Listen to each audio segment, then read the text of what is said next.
Hi everyone. So I'm in a third grade classroom at Northwest, and since I only have 5 minutes, I'm kind of just gonna jump right into it. For classroom management, my teacher has a clip chart like any of the clip charts we've seen. Actually, the same exact one, I believe, that gave her example with in 293. So they all start on the green, ready to learn, then they go down to if they are misbehaving or up to if they're doing good things. But I actually have never seen Mrs. Larrabee, my CT, have anybody move their clips up. And I feel like I've seen a lot of students, especially one, her name's Melissa, who I can tell is just like nervous and like waiting to get Mrs. Larrabee's attention or have Mrs. Larrabee pay attention to her. And she really does deserve to have her clip moved up. She's a really great student. The students that get their clips moved down the most are, I woke back up from her nap, are the kids who do not care that their clips are getting moved at all. When Mrs. Larrabee says go move your clip, they get up and walk over there like it's nothing. They really don't care. Even the kids who don't usually get their clips moved, like the other day, there was an example. One of the boys got his clip moved and he didn't even really care, but I think it just is because she doesn't even really give warnings. It's kind of just like go move your clip. I think they're kind of like it's an empty threat. I don't really know. It just is not very effective at all, which I definitely see that I will not use in my classroom because there really isn't any positive reinforcement out of it at all.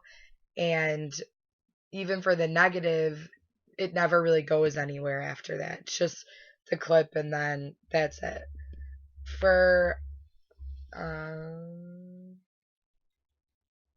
sorry, I would say this connects to what we're learning in class because we were just talking about this with Dr. Latham, how the students, it really affects the ones who are upset about it. Like she gave the example about her niece being all sad about her lily pad getting moved.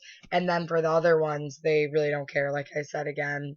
And totally like what we said in 293 when Kira, you did the whole example with the clip chart. You're only looking at certain kids.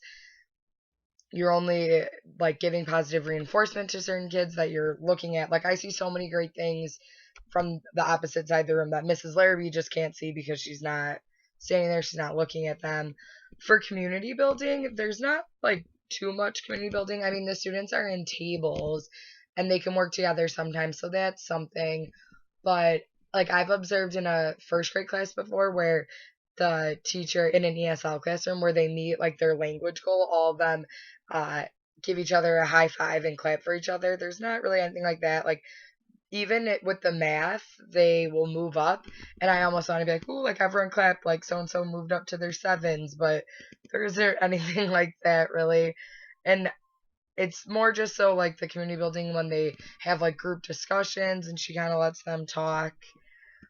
For guidance, Mrs. Larrabee, I mean, guides them in their learning and like through social interactions definitely like she'll more so like do one-on-one guidance with like social things. She'll pull them in the hall if someone's having an issue or if two students are having an issue, kind of get both sides of the story, like figure out how they can work through it. I mean, through like guiding their learning, she's always walking around and doing helping them. um I think that's really it. I think I basically touched on everything. It kind of made it seem like I didn't like like it. I think Mrs. Larrabee is doing a great job. I just think I definitely disagree with the clip chart. I really do think there needs to be more community like building, and I mean they don't even have like jobs or anything in the classroom, so that's something I definitely will include in my future classroom, more community. And I think she does a great job with guidance, and I think that I would do the same thing like the one-on-one stuff. So that's basically it. All right, bye.